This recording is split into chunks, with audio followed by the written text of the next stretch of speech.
This is not a story about a country losing its way. It is a story about a system protecting its own foundation. Denmark is often cited as the world's laboratory for social trust, a society built on a simple, invisible contract. I contribute, you contribute, and the state catches us both. For decades, the Nordic model appeared invincible, a closed loop of high taxes and even higher stability. But today, the northern star of Europe is rewriting its own rules. The very architects of the modern welfare state, the Social Democrats, have become the ones to lock the door. From the outside, it looks like a turn toward the far right. From the inside, it is something entirely different. This is not an accident of politics. It is a system working exactly as designed. The question is, why did the country that invented modern tolerance become the first to declare it has reached its limit? To understand Denmark's present, we must look at 1943. While much of occupied Europe turned a blind eye, the Danish resistance moved 7,000 Jews to safety in Sweden. This was not just an act of heroism, it was an act of cohesion. The Danish model depends on a specific type of social trust, the belief that the community is a single, integrated unit. After World War II, Denmark faced a choice: build a society based on competition or one based on deep, shared security. They chose security. The 1960s were the golden era of this machine. High taxes were accepted because the benefits were visible and universal. Education, healthcare, and the safety net were guaranteed, provided everyone kept playing by the rules. It was a high-performance system that required a high degree of cultural and economic similarity to function. But then the architecture met the reality of the global economy. In the late 1960s and 70s, Denmark needed labor. The assumption was simple: foreign workers would arrive, fill the manual jobs locals no longer wanted, and eventually go home. They didn't. What began as a labor solution became a permanent demographic shift. For a while, the system absorbed the change. But the 1970s oil crisis exposed the first cracks. When the jobs disappeared, the new arrivals didn't leave. They moved onto the welfare rolls. The machine, designed for a high-employment, high-trust population, began to experience friction. The friction was structural, not personal. By the 1990s, data revealed a diverging reality. The benefit gap became impossible to ignore. In certain districts, employment rates for non-Western residents lagged significantly behind the national average. The math of a welfare state is unforgiving. It relies on a high ratio of contributors to dependents. If a specific segment of the population becomes a net drain on the system over multiple generations, the system eventually breaks. In schools across specific neighborhoods, Danish became a minority language. The Ghetto List was born, not as a slur, but as an administrative tool to track areas where social trust was evaporating. Laws were passed to limit the percentage of non-Western residents in social housing. Compare this to the rest of Europe. While France and Germany debated integration in moral terms, Denmark began treating it as a mathematical emergency. The result was a radical policy shift that prioritized the survival of the state over the ideals of open borders. Today, the Danish model has been hardened. In May 2025, Chancellor Friedrich Merz assumed office in neighboring Germany, signaling a broader European shift toward border security. But Denmark got there first. The Social Democrats didn't fight the anti-immigration right, they absorbed their logic. To save the welfare state, they decided they had to limit its access. They implemented some of Europe's toughest asylum laws, including the confiscation of valuables to pay for care and the push for third-country processing. These are not temporary measures. They are structural defenses. Denmark has realized that a high-trust welfare state cannot exist without clear, enforced boundaries. The internal ghetto laws and external border controls are two sides of the same coin, the preservation of the Danish we. Denmark's problem is not migration, it is the math of its own success.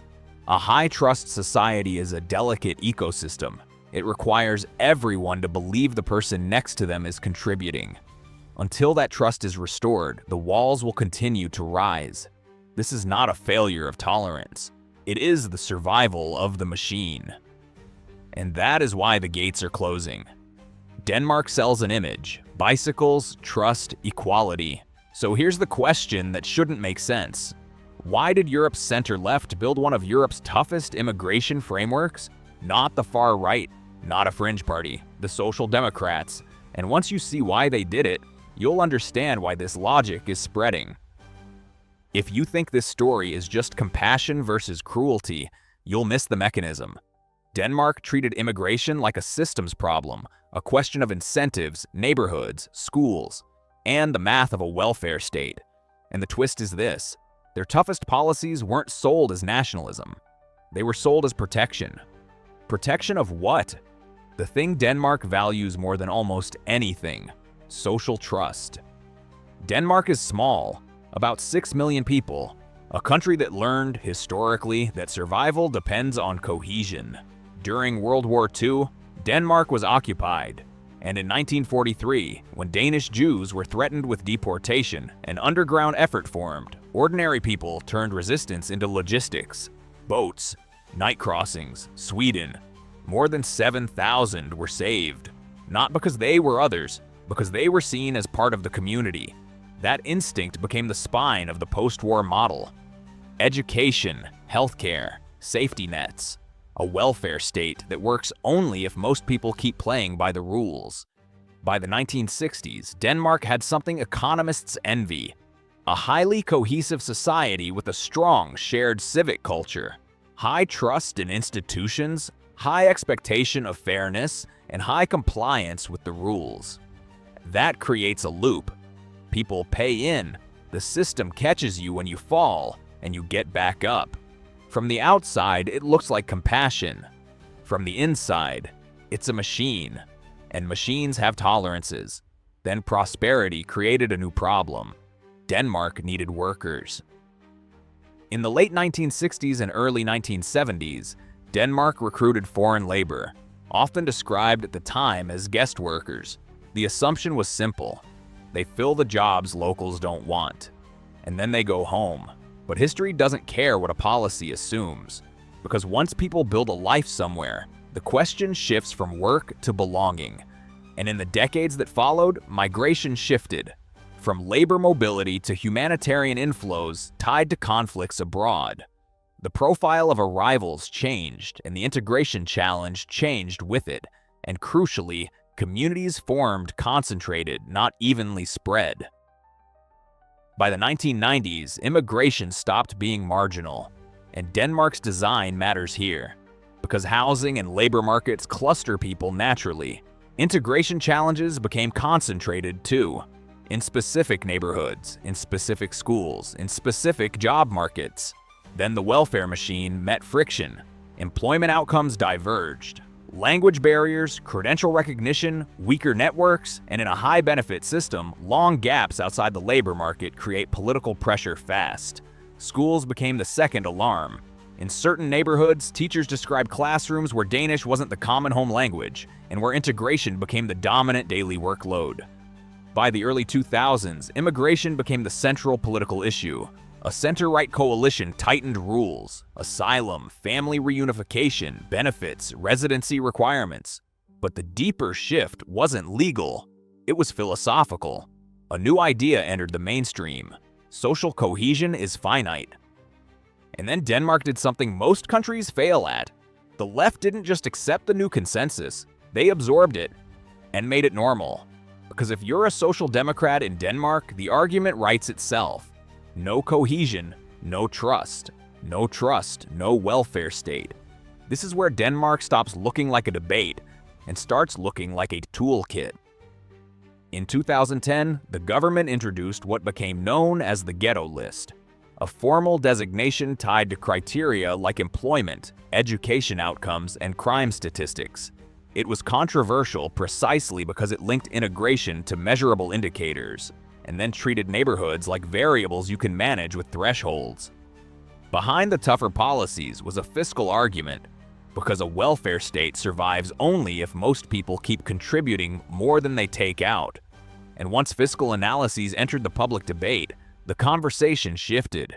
Less morality, more arithmetic. Security concerns became part of the story too. In some hotspots, media reporting and local accounts described recurring incidents and higher police presence, and that amplified the public perception that integration wasn't working evenly across the country. Then 2015 hit, Europe's migration crisis. For Denmark, the pressure was not only humanitarian, it was structural. And this is the part many outsiders misunderstand. The Social Democrats didn't reverse the tough line when they returned. They normalized it. They argued strict rules weren't a betrayal of solidarity. They were the condition for keeping solidarity politically alive. In other words, close the door. To keep the house standing. Denmark didn't become strict because it stopped caring. It became strict because it decided trust was more fragile than optimism. And once a country builds policy around protecting social cohesion, it almost never goes back.